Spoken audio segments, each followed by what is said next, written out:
Nous continuons notre sujet en ce qui concerne les Saint-Esprit et nous voulons voir sur quelques impacts de l'onction de Dieu dans la vie du chrétien, dans la vie de l'enfant de Dieu. Alléluia. Nous prenons sans plus tarder nos Bibles dans les livres de Psaume chapitre 89. Le Psaume chapitre 89, le livre de Psaume, tous les psaumes ne sont pas écrits par David. Alléluia. Il y a des psaumes écrits par Corée, il y a des psaumes écrits par Asaph. Et dans les livres de psaumes, nous allons comprendre une richesse. Mais ce livre de Psaume chapitre 89 que nous allons lire, et c'est un psaume d'alliance. Alléluia. J'aimerais dire à quelqu'un avant que nous lisions, tout commence par l'alliance. Alléluia. Tout commence par l'alliance. On ne peut pas dire qu'on est chrétien ou enfant de Dieu si on n'a pas l'alliance avec le Seigneur. Alléluia. Vous savez, les tabernacles, pour entrer au tabernacle, tout commence par la porte. Alléluia. Il y a une porte pour entrer. La porte n'était pas compliquée. La porte n'était pas en bois, n'était pas en fer. Alléluia. Il y avait juste un rideau que même une personne qui n'a pas de pieds, elle pouvait accéder. Alléluia. Mais la personne ne peut pas entrer n'importe où si ce n'est par la porte. La vie chrétienne, on la commence par la nouvelle naissance. Alléluia. Par où tu as commencé et comment tu as commencé ta relation avec le Seigneur. C'est par la nouvelle naissance. C'est par l'alliance. Il faut faire l'alliance avec le Seigneur. Mais bien aimé, en parlant du Saint-Esprit, c'est l'affaire de ceux qui ont alliance avec le Seigneur. Si tu n'es pas en alliance avec le Seigneur, commence d'abord à traiter une alliance avec le Seigneur et ensuite viens nous rejoindre à cette affaire du Saint-Esprit. Alléluia. Ce n'est pas n'importe qui peut recevoir. Mais bien aimé, il n'y a pas de plus grand investissement que Christ a fait à l'église comme le Saint-Esprit. Alléluia. Il a dit, je m'en vais et je vous enverrai un autre moi. Le plus grand investissement que Christ a fait, s'il est jaloux, c'est à cause de son esprit qui habite en nous. Alléluia. S'il est jaloux de toi, c'est parce qu'il s'est investi en toi. Il a quelque chose en toi. Et la chose qu'il y a en toi, c'est l'Esprit de Dieu, le Saint-Esprit. Alléluia. L'alliance ici que David a traitée, c'est le Bérite. Bérite, c'est le contrat. C'est tout simplement un contrat. C'est tout simplement un pacte. Mais dans ce pacte, et les deux parties ne sont pas pareilles. Alléluia. C'est le contrat qui se fait entre l'homme fort et l'homme faible. Le contrat qui se fait entre le riche et le pauvre. Alléluia. Moi, je suis riche. Moi, je suis puissant. Mais je vais traiter une alliance avec toi qui est faible. Que lorsqu'on t'attaquera, moi, je viendrai pour te défendre. Mais il y aura des clauses à respecter. Si tu ne respectes pas des clauses, l'alliance sera rompue. Alléluia. Bien-aimé, être enfant de Dieu, c'est bien. Avoir l'alliance avec le Seigneur, c'est bien. Mais le problème, c'est le respect des accords. Alléluia. La vie chrétienne, il faut savoir respecter les accords. C'est pourquoi même plus loin, Apocalypse nous dit que c'est lui qui vaincra. Alléluia. Pourquoi on nous dit celui qui vaincra? Donc on sous-entend c'est une lutte. On sous-entend c'est un combat. Alléluia. C'est une course. Il faut arriver jusqu'au bout.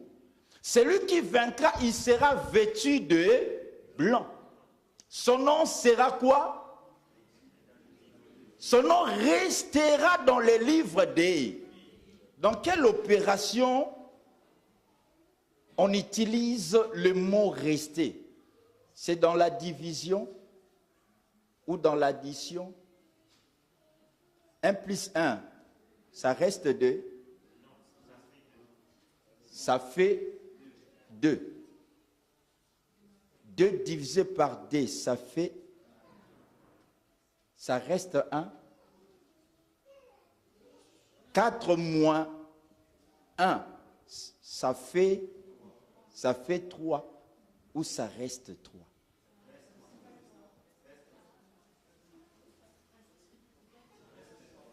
Ça fait 3 ou ça reste 3? Donc, le reste, on l'utilise que dans la soustraction. Alléluia. Et quand Dieu il dit son nom restera dans les livres de vie, on sous-entend il y aura des noms qui seront raillés du livre des...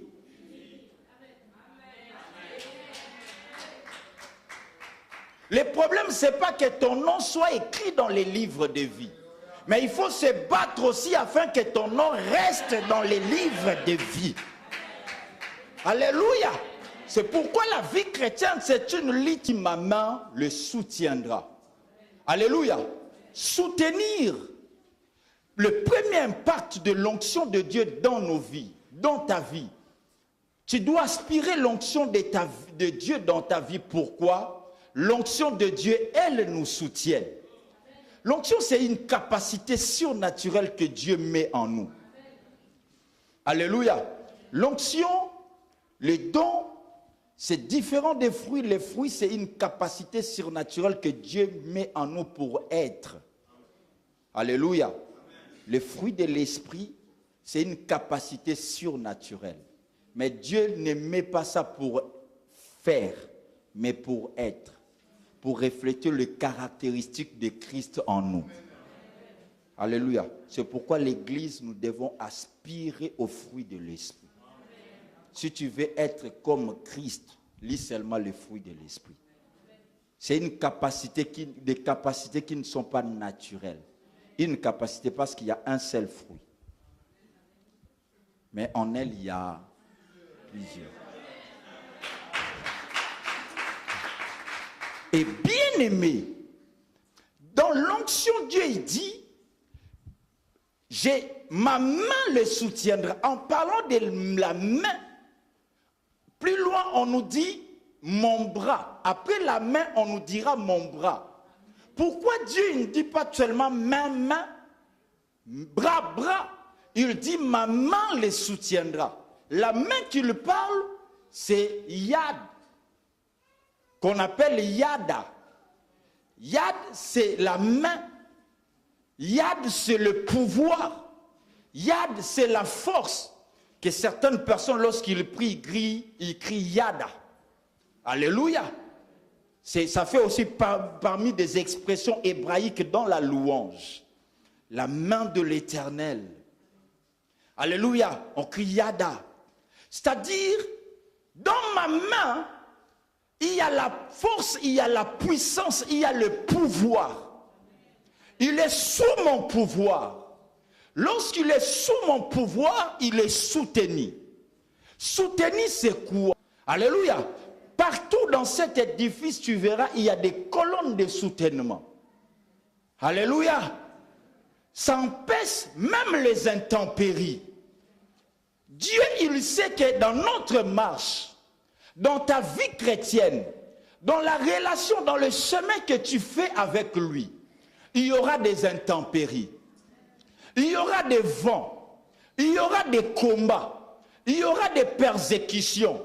Mais s'il n'y a pas sa main, s'il n'y a pas son onction en toi, dans ta vie chrétienne, s'il n'y a pas son esprit en toi, bien-aimé, tu tomberas, bien-aimé, tu céderas. Parce que le combat sera tellement fort. Et pour tenir face à ces combats, tu as besoin de son onction. Alléluia. C'est pourquoi il dit, je l'ai oint. David, je te oint, pas en vain. Mais c'est pour une cause. Ce que je t'ai fait aujourd'hui, Dieu a dit, c'est Jésus qui a dit dans les livres de Jean chapitre Jean 13, si je ne me trompe pas, pendant qu'il lavait les pieds des disciples, Pierre a dit au Seigneur, il a dit, Seigneur, Mais comment toi, qui es maître, tu me laves les pieds? C'est au contraire à moi de te laver les pieds. Le Seigneur lui a dit, ce que je te fais aujourd'hui, tu ne le comprends pas. Mais plus tard, tu le comprendras. Mais bien aimé, il y a certains chemins que le Seigneur t'amène aujourd'hui, tu ne le comprends pas. Certaines déceptions qui t'arrivent aujourd'hui, certains combats qui t'arrivent aujourd'hui, certaines oppositions qui t'arrivent aujourd'hui, certaines personnes taillissent pour rien aujourd'hui. Tu ne le comprends pas, mais plus tard, tu le comprendras.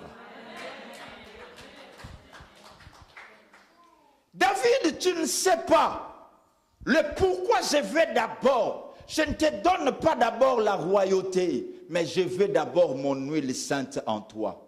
Bien-aimé, tu as tout intérêt à aspirer l'onction de Dieu dans ta vie. Alléluia.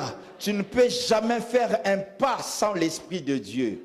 Tu ne peux jamais avancer sans l'Esprit de Dieu. Nous avons besoin de l'onction de Dieu. Que l'onction de Dieu marche avec nous. À tout moment, nous avons même besoin de la plénitude. Que cette onction se remplisse en nous. Alléluia. Vous savez, bien aimé, au commencement, la Bible nous dit l'Esprit de Dieu s'est mouvé au-dessus des eaux. L'Esprit de Dieu, c'est Dieu. On ne peut jamais dissocier l'homme avec son esprit. L'Esprit de Dieu, c'est Dieu. Il mouvait au-dessus des eaux. Moïse, lorsqu'il est né, il était sur les eaux, mais les eaux ne l'ont pas submergé. Alléluia. Il a marché sur les eaux. Christ, dans son ministère, il a marché sur les eaux. Là où l'esprit et la parole s'accordent, il se passe toujours quelque chose. Mais bien aimé, lis dans le miracle d'Ézéchiel, lorsqu'il y a eu des ossements desséchés, l'esprit ne pouvait pas encore entrer dans les eaux là et faire quelque chose si on n'avait pas encore parlé. Il a dit, fils de l'homme, parle, déclare. On ne dissocie jamais l'onction avec la parole. Alléluia. Lorsque la parole est là, l'esprit est là, il y a des choses qui se produisent. L'Église est appelée à vivre le miracle authentique comme au temps de la Bible, comme au temps des apôtres. Le déferlement de l'onction de Dieu dans l'Église. Alléluia. Il faut que l'Esprit de Dieu soit en mouvement, comme ça a été à l'Église primitive. Cette Église primitive, elle a besoin de l'onction. Parce que l'onction change des choses. L'onction change des choses, bien-aimés. Mon onction, mon esprit les soutiendra. Bien-aimés, il y a des choses, tu cèdes parce qu'il n'y a pas l'onction, ou soit l'onction n'agit plus. La lampe, les 5 vierges que nous lisons dans la Bible qui étaient folles, bien-aimés, elles n'étaient pas païennes, elles étaient vierges. C'est l'image de l'Église. Elles étaient femmes, type de l'Église. Elles étaient vierges. Il n'y a pas une autre sémence qui était entrée en elles. Elles avaient aussi des lampes. Alléluia. Les lampes, elles étaient là. Leurs lampes aussi, il y a un moment, ça s'éclairait. Alléluia. Mais le problème est que dans les voyages de la vie, elles n'ont pas tenu attention que la provision ne peut pas manquer. Elles avaient manqué la provision. Bien-aimé, cherche la provision.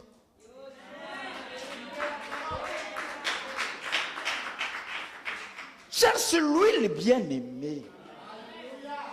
Ne manque pas l'huile.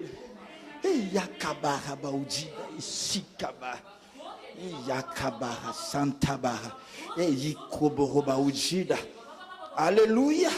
Mais bien aimé, le Saint-Esprit est plus puissant que tout autre esprit qui puisse exister sur cette terre. Il n'y a pas une puissance comme la puissance du Saint-Esprit. Le Saint-Esprit, c'est celui qui éclaire. Les gens cherchent de la lumière dans la magie, dans la franc-maçonnerie. C'est une lumière artificielle. c'est une lumière artificielle. Mais bien aimé, le Saint-Esprit, c'est une lumière naturelle. Le Saint-Esprit, c'est lui l'incubateur de promesses de Dieu dans nos vies. Les promesses de Dieu, ça incube grâce au Saint-Esprit. C'est lui qui fait accomplir les promesses de Dieu dans nos vies.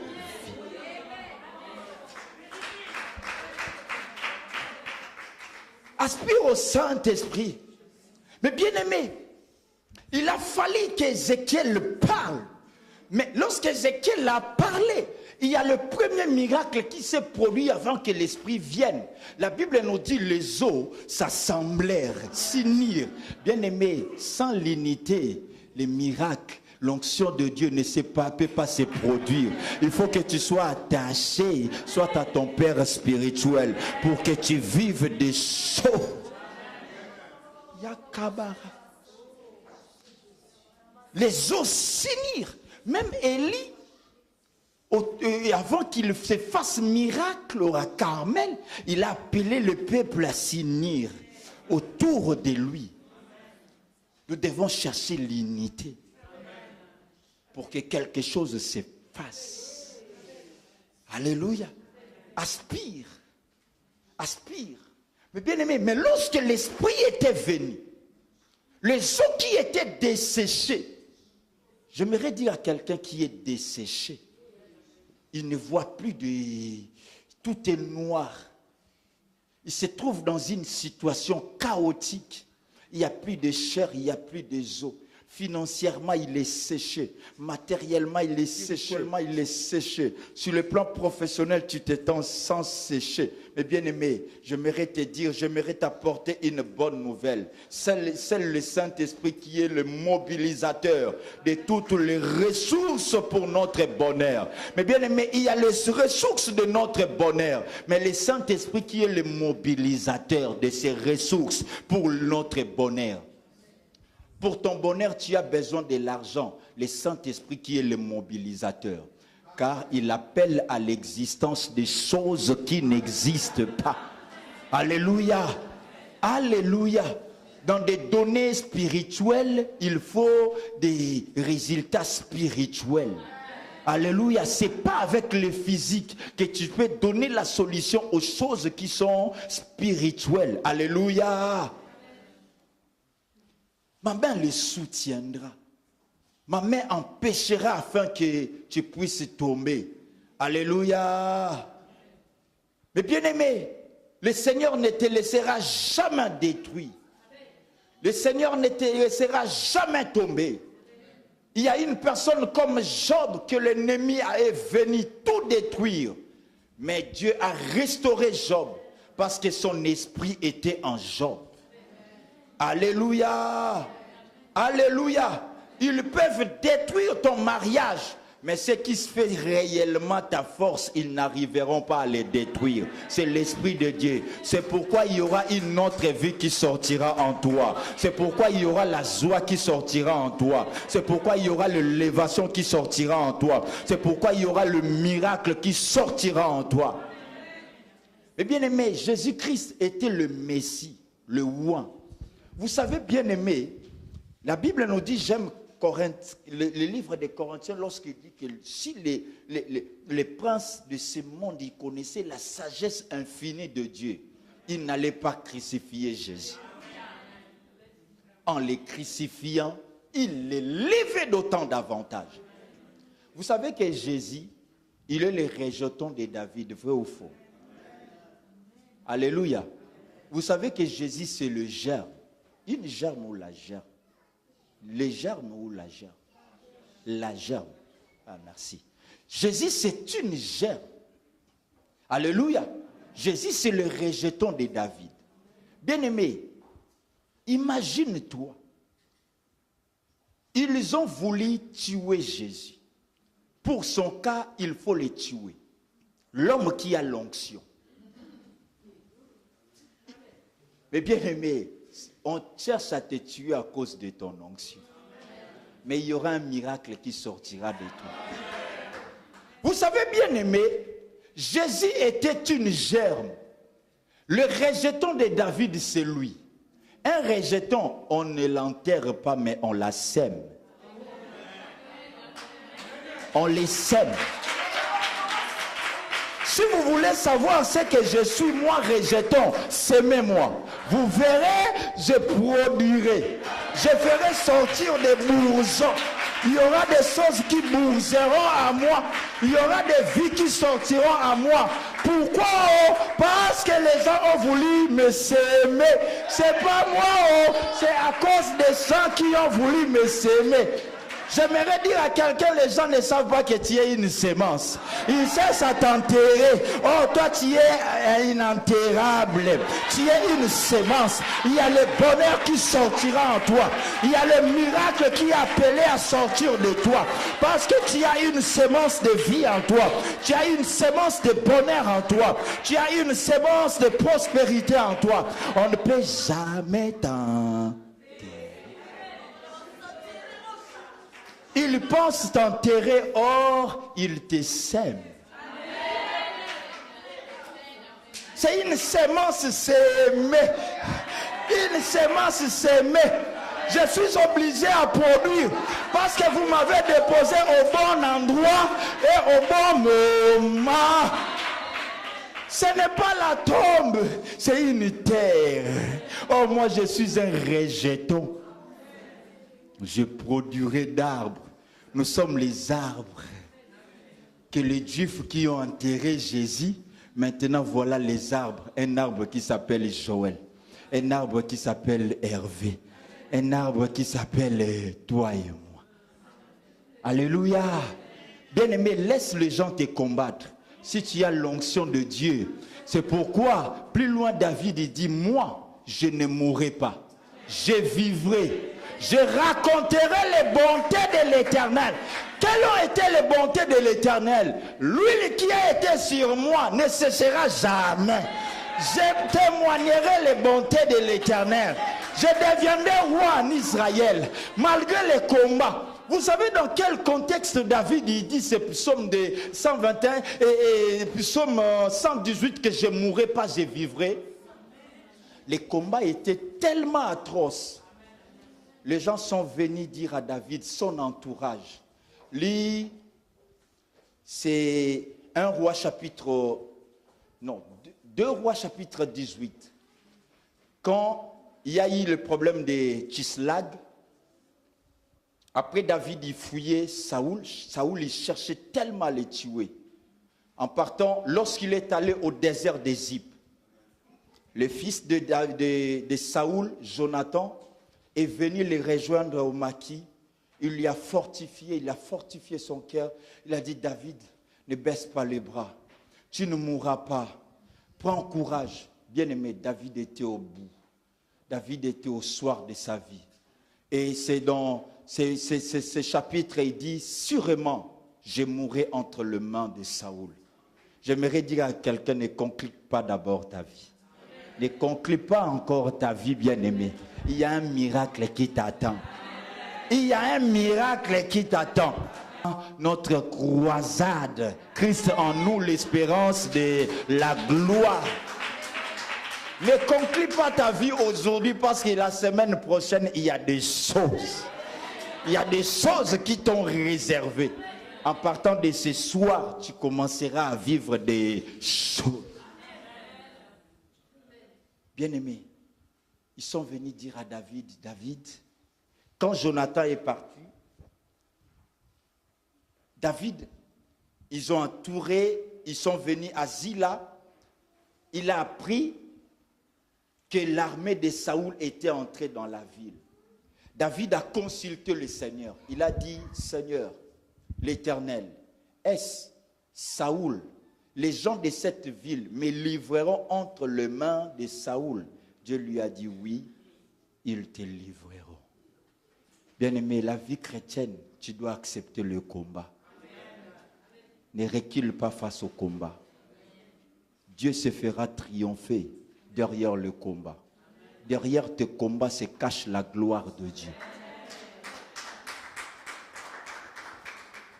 Bien-aimé, lorsque David a appris cela, il s'est dit, sûrement, moi je mourrai entre les mains de Saoul. Je mourrai. Il y a quelqu'un aussi qui s'est dit, c'est fini. Je mourrai sans papier. J'aimerais te dire, tu ne mourras pas sans papier. Oh. Alléluia. Je mourrai célibataire, tu ne mourras pas célibataire. Oh. Je mourrai toujours avec des problèmes. Oh. Tu ne mourras pas problématique, tu ne mourras pas dessus blessé, tu ne mourras pas avec cette maladie. Ne conclue pas ta vie comme ça. Alléluia. La science, la médecine te montre des preuves, mais des preuves que la médecine te montre. Il y a un homme appelé Jacob, on l'avait aussi montré des preuves, que son fils Joseph était mort. On l'avait montré des preuves avec un habit imbibé du sang de son fils. On lui disait, ça c'est le sang de ton fils. La tunique de plusieurs couleurs que tu l'as fait porter, c'est ça.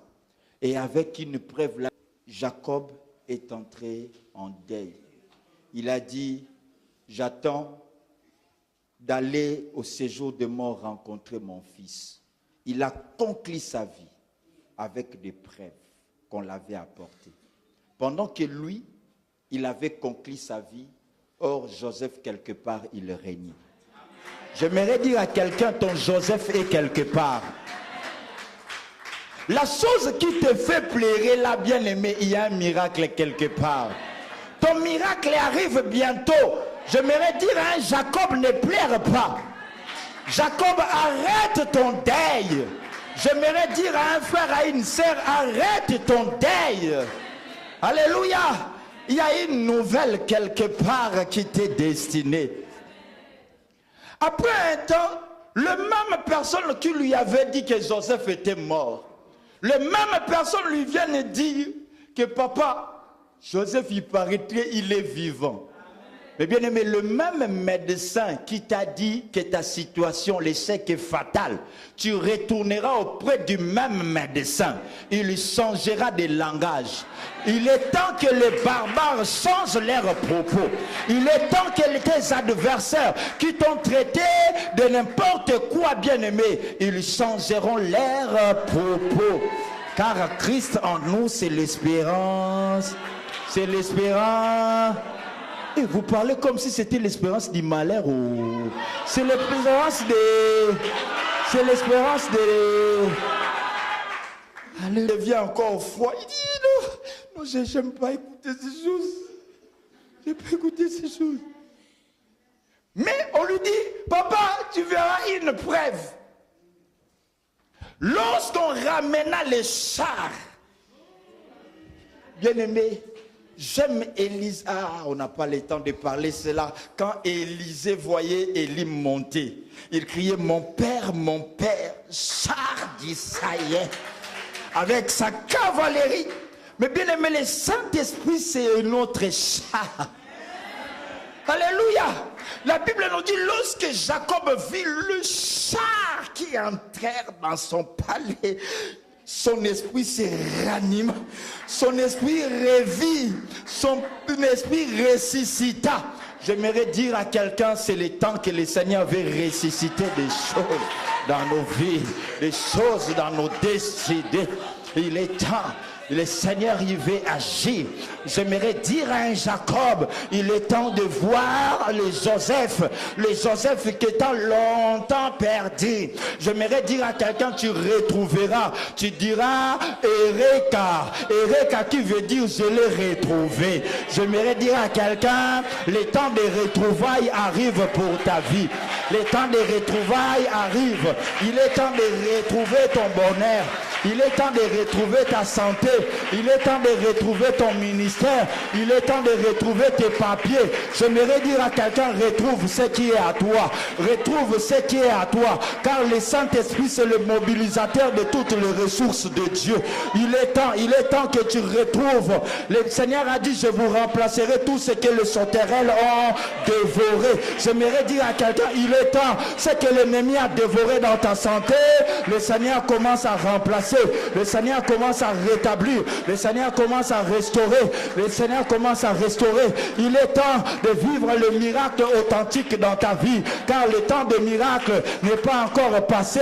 Notre Dieu, il est le même hier, aujourd'hui et éternellement. Le Dieu qui agit au temps des apôtres, c'est le même Dieu qui agit à nos jours. C'est le même Dieu qui agit à ces temps. Il est temps que tu vives. Il est temps que tu vives sa gloire.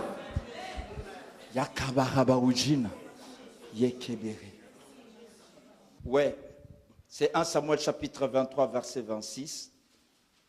Saoul marchait d'un côté de la montagne et David avec ses gens de l'autre côté de la montagne. David fuyait précipitamment pour échapper à Saoul. Mais Saoul et ses gens entouraient David et les siens pour s'emparer d'eux. Lorsqu'un messager vint dire à Saoul, hâte-toi de venir, car les Philistins ont fait invasion dans le pays. Saoul cessa de poursuivre David. J'aimerais dire à quelqu'un, il est temps, les Saoul qui te poursuivent, ils cesseront de te poursuivre. Alléluia. Avec l'onction de Dieu en toi, l'onction te soutiendra. David, pendant qu'il voyait sa vie finie, pendant que Saoul était à 0 mètre déjà pour le toucher, ils lui ont déjà encerclé, on attendit un cri, l'armée philistine avait déjà envahi pour prendre Jérusalem. Le roi à côté de David, il a voulu saisir David. En l'appelant, lui dit, roi, si tu t'occupes de David, bientôt les Philistins vont prendre ton royaume. Le roi avait un dilemme. David ici, l'armée philistine déjà qui arrive à posséder son pouvoir. Le roi ne savait quoi faire. Entre David qui n'est pas encore devenu roi et l'armée philistine qui veut envahir mon trône, que faut-il faire? Le roi, David à 0 mètre de lui. Le roi cessa de poursuivre David. Le roi retourna à Jérusalem pour combattre son trône. C'est par là que David a fait le psaume 121. Je lève mes yeux vers les montagnes. D'où me viendra les secours? Les secours, vraiment, je vis que ça m'est venu de l'Éternel. Ça ne m'est pas venu de la montagne, ça ne m'est pas venu de la main d'un homme, mais ça m'est venu de l'Éternel qui a fait le ciel et la terre. C'est par là qu'on appelle ce lieu Sela Amaklekot, le rocher de la séparation. Là où le Seigneur m'a séparé de la mort. J'avais vu la mort à 0 mètre de moi, mais le Seigneur m'a séparé de la mort. J'aimerais dire à quelqu'un, il y a un rocher de la séparation dans ta vie. Le Seigneur te sépare du pleur. Le Seigneur te sépare de la mort. Le Seigneur te sépare de la pauvreté. Le Seigneur te sépare de limites. Le Seigneur te sépare de l'humiliation. Le Seigneur te sépare de la maladie. Aujourd'hui, nous chanterons notre Sela Amaklekot parce qu'il y a l'Esprit de Dieu en nous. L'ennemi ne nous touchera pas. Notre Dieu nous séparera de la mort.